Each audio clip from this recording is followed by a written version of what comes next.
Welcome to the 30-Minute Hour.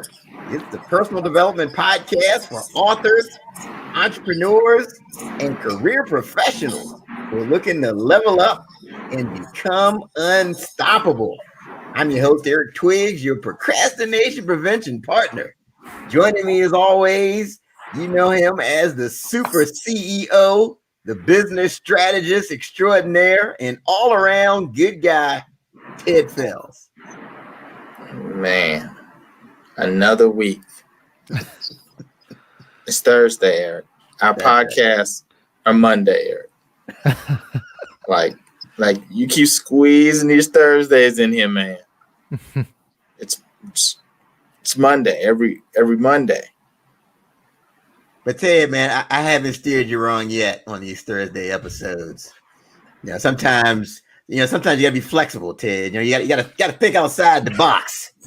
Monday is a box, right? You gotta think outside of that. So I just follow the link. Just whenever you send me the link, just click the link. That's it. Well, happy Thursday. Happy Thursday. Just click the link. Happy Thursday. We are on episode number 124 of the 30-Minute Hour podcast. Awesome. Amazing. Yeah, and we want to thank those of you watching us on this special Thursday edition. When we broadcast on Thursday, we always have a special message. And again, I know I have quite a few people that are looking to start podcasts and are looking to get their reach out there. So I thought it would be great for us to have this episode to really share with the people. And again, keep in mind, as you're probably finding out already, this is not your everyday podcast. Even if we do it every day. It's not every day. But it's not your everyday. But it's not your everyday. Now, we do things a little differently. Our goal for this show is to help you to laugh, to learn, and to level up. And if you feel like we've accomplished that, share the show. Share the show. That's right. Don't keep it to yourself. Share it. That's right. Yeah, don't keep us a secret. Whenever you get good information, the best thing you can do is share it and spread the message. But those of you can watch us live. You tune in right now. We're on Facebook. We're on LinkedIn. We're on YouTube. And then later we record this episode and we put it on Apple Podcasts and Spotify and all of those podcasting platforms where you like to get your information. And don't forget to join the What Now Movement Facebook group. Today is Thought Leadership Thursday. That's right. So the focus is on thought leadership and kind of ties into what we're going to be talking about today. So Ted. Yes, Eric. I've got something that's on my mind. Please share, Eric. All right. So today, Ted, I want to talk about something. Don't suck at podcasting. Try this instead. Right. Don't suck at podcasting. Try this instead. All right. So in his famous TED Talk, Simon Sinek, he said the following. He said that the goal isn't to do business with everyone who needs what you have. The goal is to do business with everyone who believes what you believe. And I found that to be 100% true. And I think it's true for the business of podcasting as well. And again, quite a few of our followers are starting podcasts or thinking about podcasts. So I thought it would be good for us to talk about this. And so the question is, how do you attract the people who believe what you believe? How do you attract your tribe? The people that get it, that are going to follow you, that are going to share your show, that are going to promote your business. So Ted, this is the part of the program. We need people's undivided attention. Right, we need your focus right now, right? You can't be multitasking, right? If you're driving right now, you just need to pull over to the side of the road. If you're driving right now, you're in the gym. A lot of you listen to us from the gym. You got to press pause on the treadmill. Is there anything else that people need to do, Ted? Or the weight bench. You got to put pause on the weight bench. I was doing the weight bench. Then after all that, You got to put the ham sandwich down. Right now, put the ham sandwich down. It's about to get good. That's right. Put the ham sandwich down. I mean, so the question is, how do you attract the people who believe what you believe? How do you attract your tribe? Tell your personal stories. That's right. Tell your personal stories. And I would take it a step farther by leaning into whatever that thing is you think disqualifies you. That's very important. I think if you want to attract those people and you want to be authentic. I mean, think about it. You tell your personal stories about those negative experiences that you have, you come across as relatable. Right? Everybody on social media is talking about how great they're doing and everything is all good. It's a rosy picture. You're going to stand out if you're painting a realistic picture. Yeah, I was thinking about that, Eric, because I'm like, man, everyone's kids is on honor roll. like all of your kids are like really bright. And I know some of you all, and all of your kids are really bright. Come on, now, somebody's got to be getting a B or a C or something. Ted, everybody's bought a new car. Everybody just moved into a new house. Everybody's getting a job.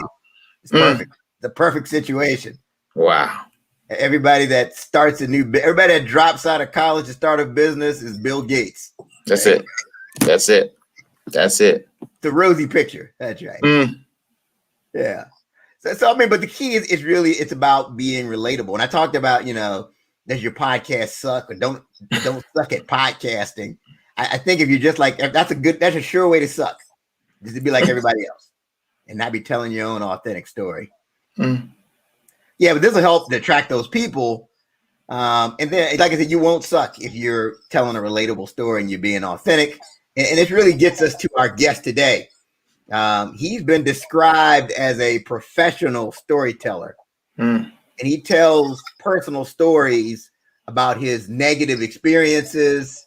And he definitely works with influencers and coaches and business owners. It helps them to expand their reach, provides them coaching. He's described as a professional storyteller, like I just mentioned. He spent the last 7 years in various media production roles: videographer, photographer, writer, graphic designer.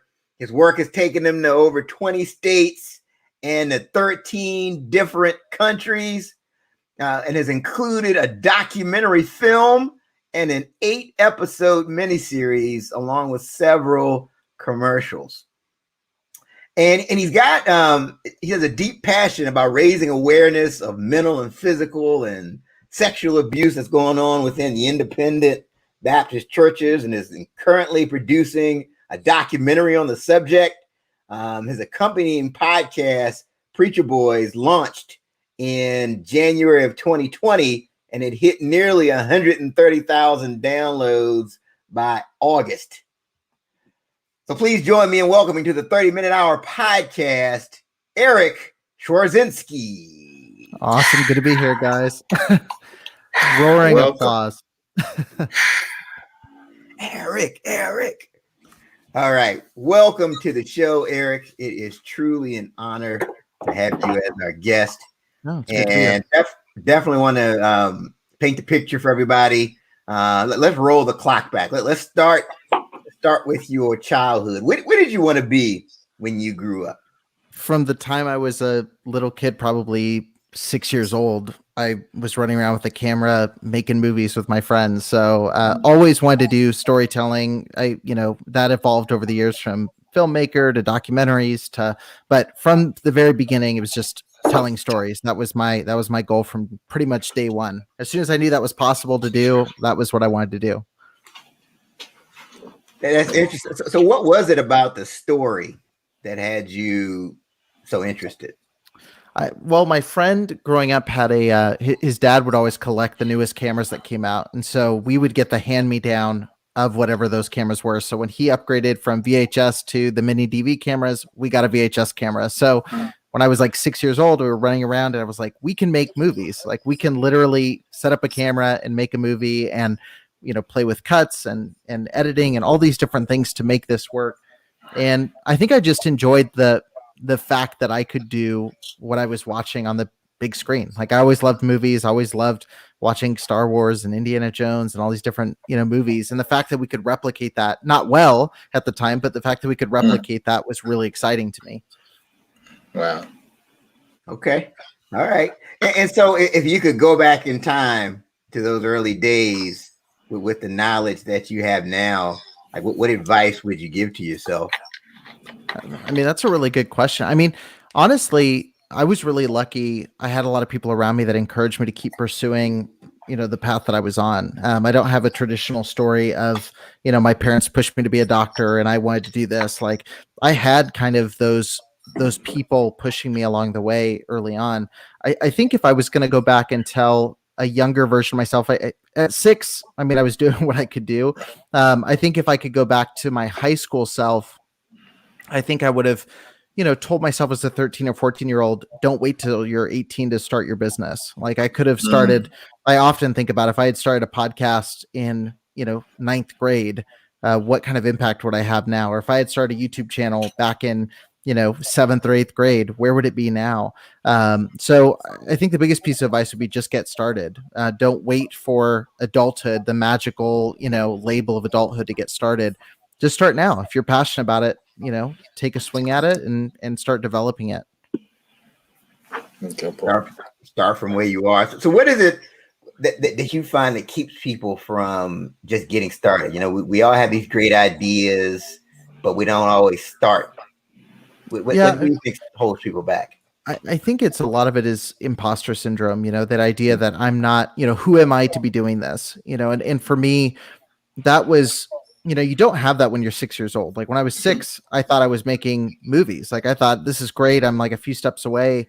But as you get older and you start gaining self-awareness, which is a good thing, having self-awareness and knowing what your limitations are is good. But if you allow that to overpower everything else, you find yourself in a position where, I'm sitting there going, well, who am I to say that this is my, who am I to put together a short film? Who am I to go out and ask somebody to do a photo shoot? Who am I to go out and charge somebody to do work for them? And so, I just think that imposter syndrome slips in. You start gaining that sense that I'm not good enough yet. And that's a problem outside of storytelling. That's a problem with businesses, with personal development, is everybody's scared to take that first step because they're not a pro yet. But nobody's a pro when they get started. Like you said, don't suck at podcasting. I sucked when I started podcasting, but you have to suck at the beginning. Evan Carmichael, when we did an interview with him, everybody sucks. Like everybody sucks when they get started. You have to take those first steps to start growing and becoming better. Good point. Yeah, that's great. That there's a saying out there I heard. It's every master was once a disaster. Right. Yeah. No. I don't think we want to go through the disaster phase. We want to go right to mastery. So we talked about, again, the storyteller. What would you say is the significance of being a great storyteller? It's a 2-part question. And what can people do to become a great storyteller? I mean, the significance, story, it depends on the application of it, but storytelling helps get people to see a different perspective. That's the goal of storytelling. So, if you're talking fictional narrative storytelling, I just finished reading Tarantino's novelization of his latest movie. And, the fact that you can teleport to 1969 and experience characters and be in this different world is really, really powerful. Moving that into the business context, everything goes back to storytelling. Sales is fundamentally storytelling. It's trying to get someone to see a perspective they've never seen before. When you're selling, I used to work with an auto group, when you're selling someone a car, 1 or 2% of that conversation is, here's how much horsepower, here's this. What you really want them to do is imagine, when I bought my first car, okay, my daughter's car seat's going to be in the back of this car. We're going to be going to the beach together in this car. We're going to be making memories in this car. We're going to be moving furniture. Like I had to buy into the narrative that this car was going to be something that would be a part of our lives and be actually practical and useful. So As far as the meaningfulness of storytelling, or the power of storytelling, everything starts with it. Even people that don't think they're creative, they're telling stories every day to get people to see their perspective and their point of view. Now, of course, not everybody's great at that skill. Not everybody's mastered how to do that. So when it comes to mastering storytelling, I think, there's a million pieces of advice I could give, but the biggest piece I could say that comes to the top of my mind is, what does your audience need to hear to be able to buy into this story? What does your audience need to see to embrace what you're telling them? And so understanding your audience, understanding who it is you're communicating with, will help you kind of craft that story in the most powerful way. Obviously, there's a lot of practical ways to improve, learn how to say it shorter, learn how to say it longer, learn how to adjust it for different audiences. But baseline, you have to be able to communicate with your audience first and not just be telling the story for yourself, because nobody's going to listen to it for the same reason that you're passionate about it. Like, they need to hear it from their perspective, their lens, and kind of go from there. Yeah, and I think if you get the storytelling right, really, you have an impact, because I've done presentations and I told a story and seen somebody years later that remembered the story. Yeah. Right. Yeah. How do you make them feel? My friend Travis always says people might not remember what you say, but they'll remember how you made them feel. Like, they might not remember all the facts of your keynote presentation, or even remember your podcast points and your top 3 takeaways, but they'll remember, oh, I laughed, or, oh, they inspired me to be a better leader. Like, there was something there that resonated with them in a really meaningful way. Great. So in your experience working with podcasters, people that want to start podcasting, what are some of the common mistakes that you see out there that people should avoid? Yeah, I'd say there's 2. So one, I would say it goes back to the imposter syndrome. So I think a lot of people think, oh, I'm not ready. I'm not an audio engineer. I don't know how to, blah, blah, blah, all these different things that they think they don't know how to do.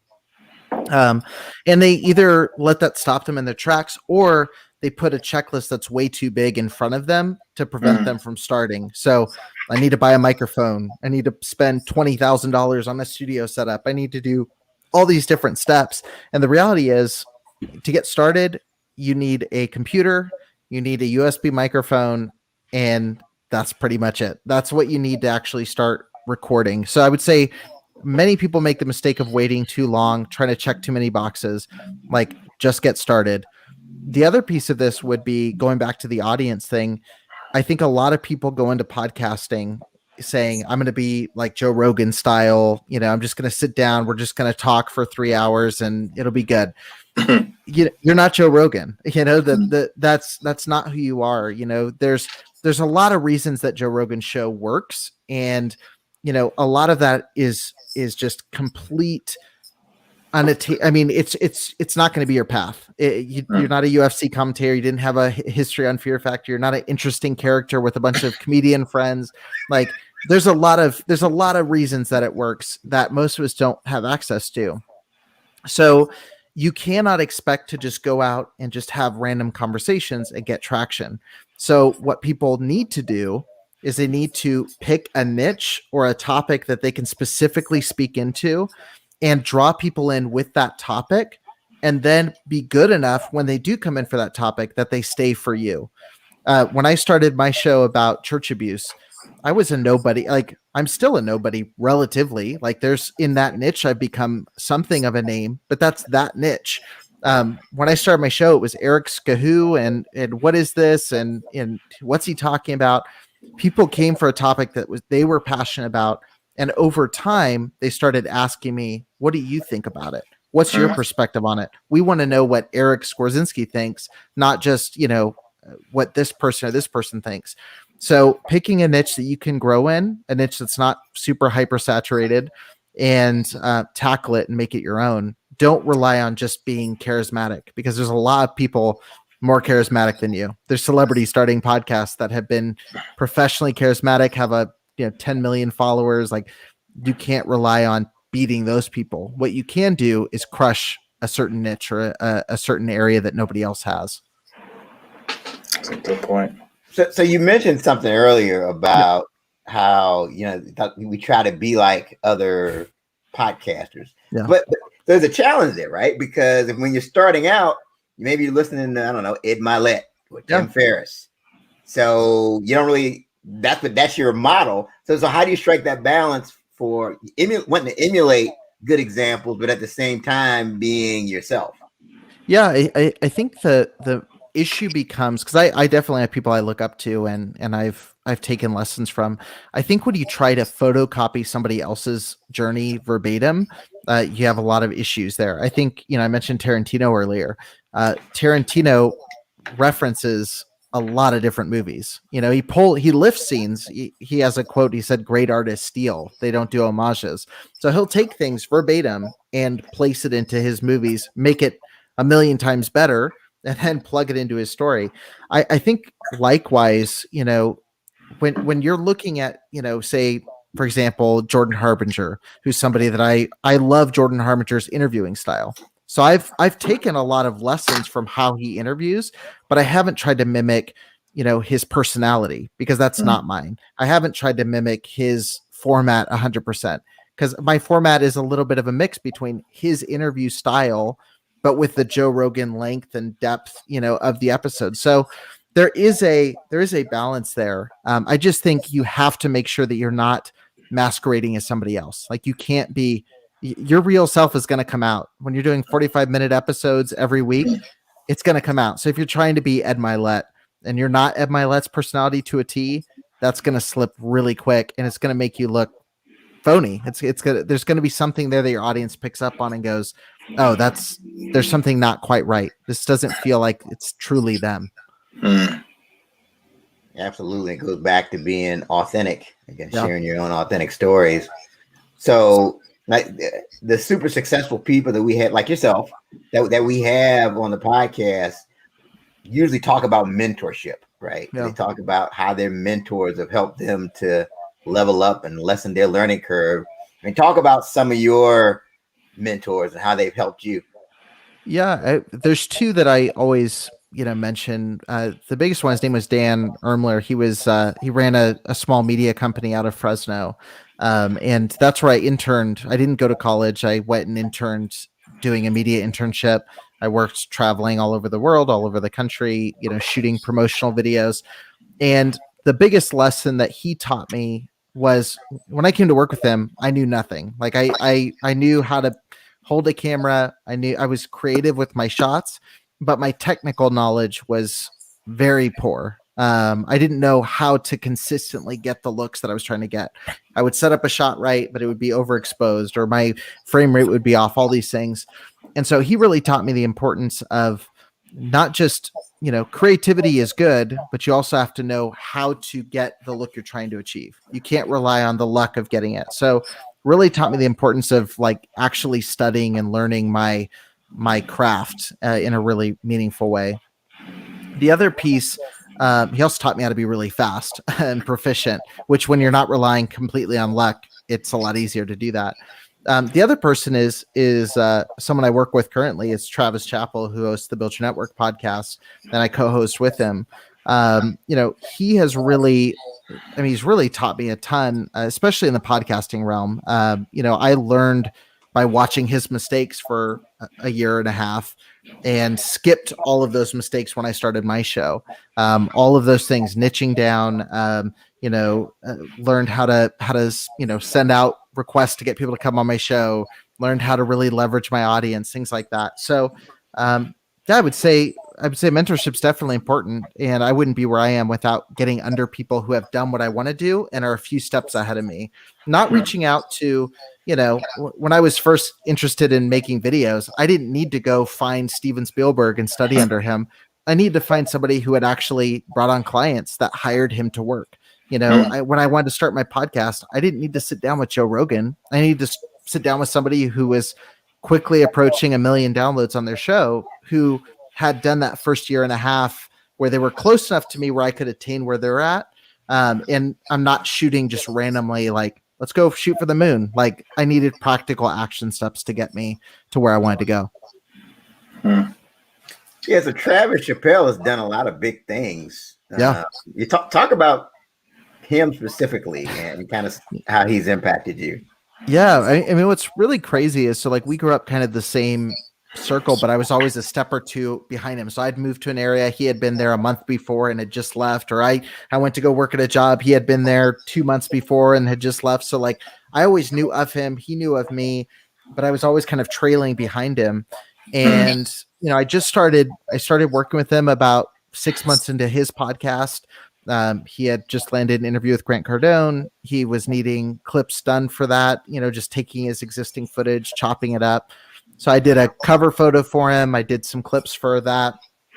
And just over time, it went from cutting up clips to going and filming with him to, editing episodes to helping appear on some episodes to co-hosting. So it just grew over time. And he really, what I saw through him was how quickly podcasting could accelerate how people know you. It could give you credibility really quickly, and you could connect with people that you wanted to talk to. So instead of it being this thing of, man, I wish someday I could talk to John Maxwell, I was seeing Travis, a year into a show interviewing John Maxwell, or I wish I could interview this person. And then we're in New York at Fox Studios interviewing Tommy Lahren. Like, it was so bizarre how quickly that could happen. And I saw it happen with me. So again, skipping a lot of the mistakes that he had made, taking the advice that he had laid out and following some of that path while also making it my own, I was able to see myself go, to where I'm now at 500,000 downloads a year and a half into my show. I've interviewed several of my dream authors that I've wanted to talk to. I've gotten to, monetize my show and get ad sponsorships, things like that. So it's been really cool just getting to see someone who's a little bit ahead of you and kind of follow their path while also, again, putting your own spin on some of those things and making it your own. Good. Yeah, I like to talk about this whole mentorship piece because we have a lot of entrepreneurs and it's tempting to try to go it alone. And it is. Try to power through it.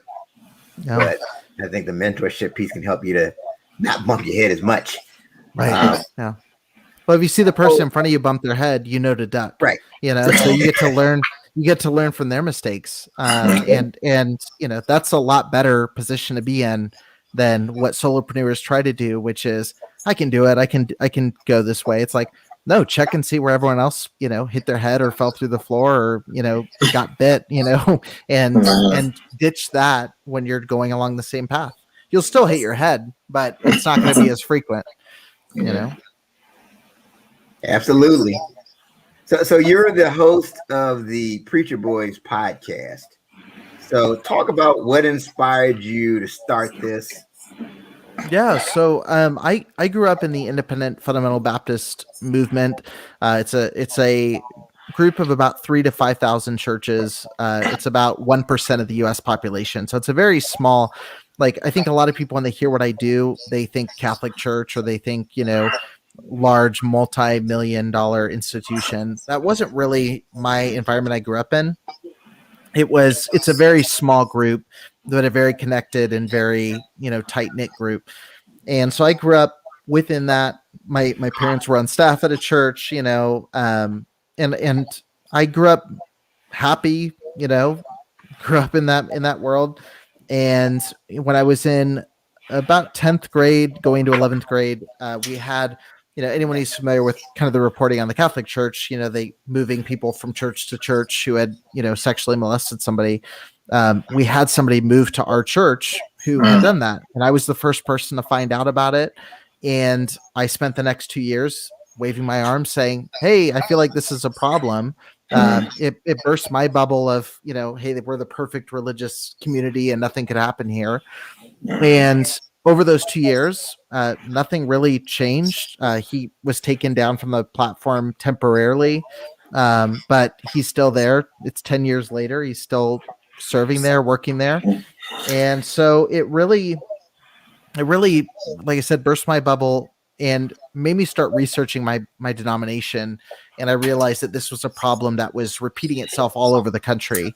And so I sat with that for several years. And then in 2019, basically a photocopy of that story happened at a different church. And, what happened was I decided to finally address it. I was waiting for a big newspaper story or a big, breakthrough documentary to happen. And I thought, if no one else is going to do it, might as well be me. And started the show, and it's taken off. Wow. So what's been the impact? I mean, you talk about some of the results that have come just from you put this message out there. Yeah, it's been pretty crazy. So, one, when I started it, I thought hopefully by the end of the year, maybe I'll have a couple hundred people listening, and ended the year, 300,000 downloads, which was mind blowing to me, and hundreds of people reaching out to me, sharing their stories. There's been so many. I mean, there's been people that have gone to therapy for the first time because we've addressed the stigma of it. We've had people that have gotten to see justice in the court system because they've found out that there's a loophole in the statute of limitations. They're able to go forward. I had a story in Canada recently that gained national attention. It was in CBC Canada, or CBC North, exposing abuse there in a church. So it's been a really cool journey, kind of seeing different people's stories get light shown on it that otherwise wouldn't have been there. And so it's just been really neat getting to see people's stories get out there for the first time. That's interesting. So what? Because that's a lot of downloads in a short period of time. And what is it about your platform? What is it that you think has drawn all the attention? I think a lot of it. I mean, it goes back to the niche conversation. I think there's been a lack of healthy conversation about this. There have been people that have kind of scattershot attacked, and have gotten some kind of traction. But I think the fact that I was able to find a way to give voice to something that a lot of people were feeling but didn't have an outlet for was really powerful. And then also, I just think it comes down to the stories that were being shared. There were a lot of people that were willing to share very personal stories and, give a voice to, what people sensed was happening or what people had heard was happening. And then I have women and men as well, bringing forth stories that, were heartbreaking, and sharing those, being brave enough to share those and let people know that they're not alone. So, I think it was that. I think it was just the fact there was nobody talking about it.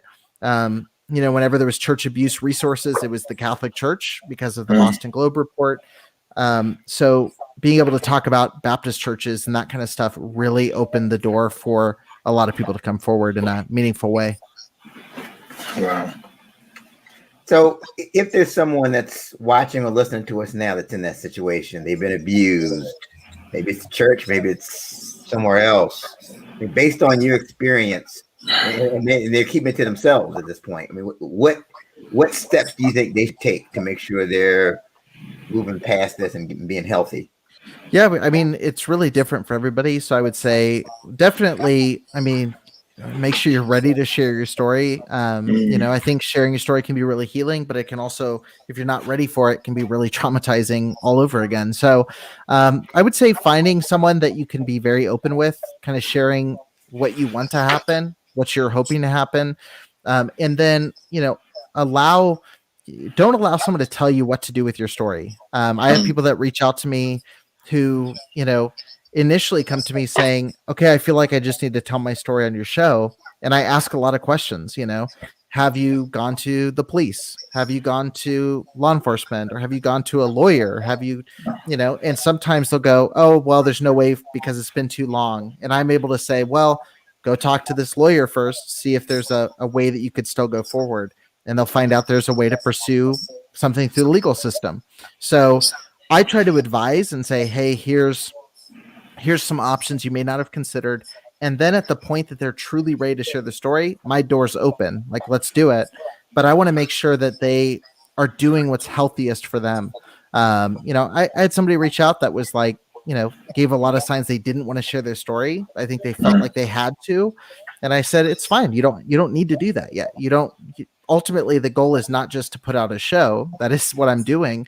But my goal is for people to see justice in their situation, which sometimes going on my show is not the first step in doing that. Sometimes people just need a connection to somebody. So to go to a lawyer, to go to law enforcement and talk about this kind of stuff. So it's different for everybody. I would just say, don't let someone push you a certain direction, how to handle it. Go to, examine your options and see which one would be the best for you. No, that's great. No, it sounds like, that's an awesome resource that you're providing for people. Because I think there's people out there that are just suffering in silence. Yeah, no, definitely. So no, that's great. So what's next on the horizon? You've done a lot of great things in your career up to this point. What's next on the horizon for you? Yeah, so the goal going into 2020 was to get a documentary going on the subject of abuse within the independent Baptist world, and COVID really put a big old roadblock in front of that. I still want to do that. That's still on my mind constantly. I'm thinking about it. The issue is now, which is a good problem, is that the podcast has had such a positive impact that, how am I going to top that with a 45-minute documentary? Like, how do you compete with 160 plus episodes of content? So it will still happen. It's just trying to figure out how to make it happen. But my goal right now is just to keep the momentum going of the podcast. I'm working on a couple other things in the background I can't talk about just yet. But just trying to keep things moving and try to keep getting these stories out there. Interesting. So you mentioned COVID. You're curious to know, like, how did the pandemic impact your what you were trying to accomplish? In a lot of ways. I was scheduled in the summer to go fly out and film interviews with several different people. The travel restrictions were insane around that time period. As far as funding, a lot of the funding fell through because people were safeguarding their money during that time.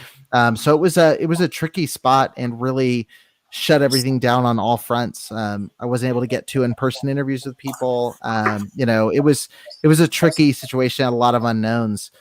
Now things are opening back up a little bit. I think I can run a campaign to fund it.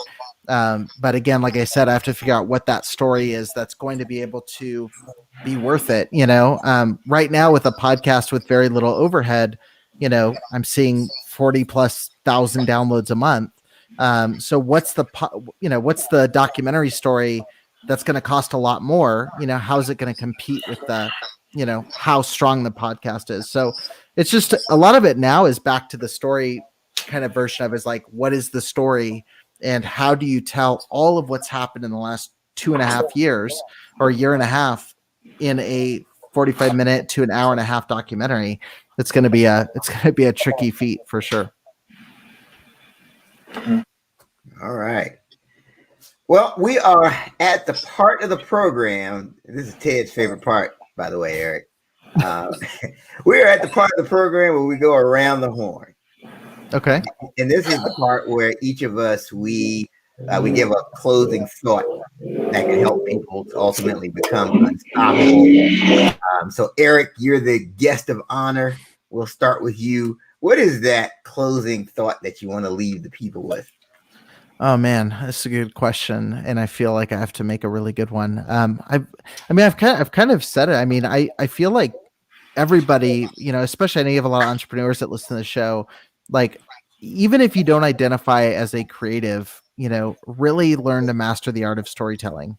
And I think a lot of people, again, limiting mindset. I think a lot of people go, "Oh, I'm more business oriented," or "I'm more this."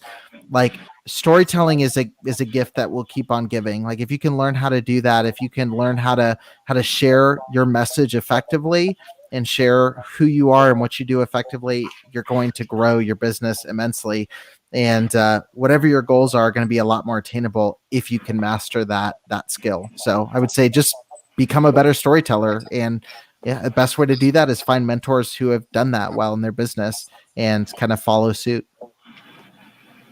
Oh, that's great. So it could be as simple as finding someone that you look up to as an effective storyteller and modeling what they do. Oh, that's great advice. Awesome. All right, Ted. Yeah, just looking at this, just thinking about it all, it just makes me think about, as a child, always seeing myself as like a sports analyst. Like I always would watch that on television. Like, man, that could be me. But then you think about, how much school you'd have to go through and training, and then only a certain percentage actually makes it, right? But never once did I think that we'd have an opportunity to have a platform and to have a show that we could do once a week or every day, right? And it's just and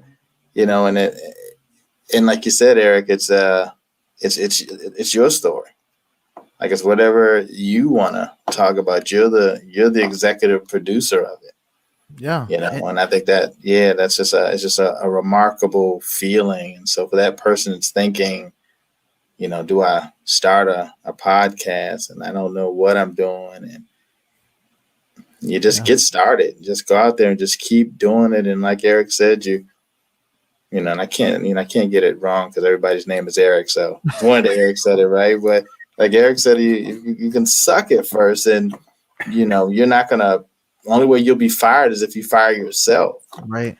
Yeah. Right. And then you just keep doing it, and eventually, you get into a groove with it, and and you'd be surprised at how many people out there can kind of relate to, what you are, what you're talking about or what you're thinking, your perspective. So. Yeah. You're literally your only gatekeeper. If you wanted to have a radio show 20 years ago, you had to be Howard Stern. Like you had to be the best of the best of the best. And now, I mean, an RSS feed for your podcast, like that means syndication. Like imagine having a syndicated show 20 years ago. Like you can self-syndicate now. You can create your own podcast. You don't have to sit in front of somebody. You don't have to audition. Like you said, you're not going to get fired unless you fire yourself. You could literally be the worst podcast host in the world and do 100 episodes. No one's going to fire you. You can only get better. So don't roadblock yourself from doing it. But it's also funny. Just like when I watch television now, like the news in the morning, it just gives me a different perspective. I'm like, I'm just like those guys. Yeah, exactly. They need to be watching my show. Right. So so it's pretty cool. Thank you. No, that's an excellent point. And so my around the horn has to do, you mentioned this whole thing with the imposter syndrome. And I'm always amazed at how prevalent that is. Yep. I mean, there are people that have massive following that still have it. People that have 1 million people in their and they still think that, the police are going to come and arrest them and find out that they're a fraud. And then they don't really have the goods. But I think that the whole message of this is, I think you just have to start from where you are, and the key is, so one of the things, and talk about being transparent, when I was starting, right, I'm starting, and one of the things I would always say is, okay, well, what am I going to say that hasn't been said already? You already have Les Brown, you have Willie Jolly, Tony Robbins. They've said a lot of these things, but what it is, your story is what makes you unique. No one has your story, right? So that's really, there's no reason to have that imposter syndrome, because you're the only person on the planet that has your specific story. And like I said at the beginning, I think if you lean into that, the people that have big followings a lot of times are leaning into their vulnerability. Right. Yeah. Go look at the TED Talks. This is a homework assignment for our followers. Go look at the most popular TED Talks. The ones that have 28 million and this and that. They're leaning into their vulnerability. Right. In most cases. That's a trend. So I think that's not a coincidence. Yeah. So I think if we can really understand that and really start telling our story, you don't have to worry about sucking at the art of podcasting. Right. The other thing about that though is there's a lot of really confident people out here on the internet though. Like there's people that will just go live anywhere, in any time, in any place, and just feel like whatever it is that is on my mind, there's some other people out here that care about whatever it is I want to share. Yeah. And yeah, I mean, it's a great thing. And then sometimes you'll see some craziness, but it is what it is. Oh. Absolutely. Absolutely. So we definitely want to thank Eric Skwarczynski for coming on and sharing what he shared. So Eric, what's the best way for people to connect with you? Yeah, I mean, the best place to connect with me would be to check out my my YouTube channel or my podcast. Just search for Preacher Boys Podcast. It should pop right up. You can connect with me on Twitter. It's just at the Eric Ski. So ERICSKI, because my last name is a monster. So good luck typing that in. But yeah, I would say just search for my name on or the Preacher Boys Podcast name on YouTube or wherever you listen to podcasts, and you will find something connected to me. And there's not many Eric Skwarczynskis out there, so you should have no problem finding me. So that's great. Great. Yeah, once again, we'd like to thank Eric for coming on the show and sharing the information. And I think, again, this is another one of those episodes. If you're on the fence about starting a podcast or even launching that venture, get off the fence. Just do it. Yeah. Start from where you are. That's right. Jump in there. Absolutely. And don't forget to share the show. Share the show. Share, don't keep it to yourself. Share the show. I mean, Eric dropped all these serious nuggets. You know, you can't keep that to yourself. I shared it. Right. Share it. That's right. That's right. Absolutely. Awesome. Yeah, make sure you share the show. Again, we thank Eric for coming on and being our guest today. No, absolutely. Thank you. Yeah, this concludes another excellent episode of the 30-Minute Hour podcast. Don't forget to go to Apple Podcasts or Spotify or any of those places you like to get your podcasts and listen to this. Until next time, have a great one.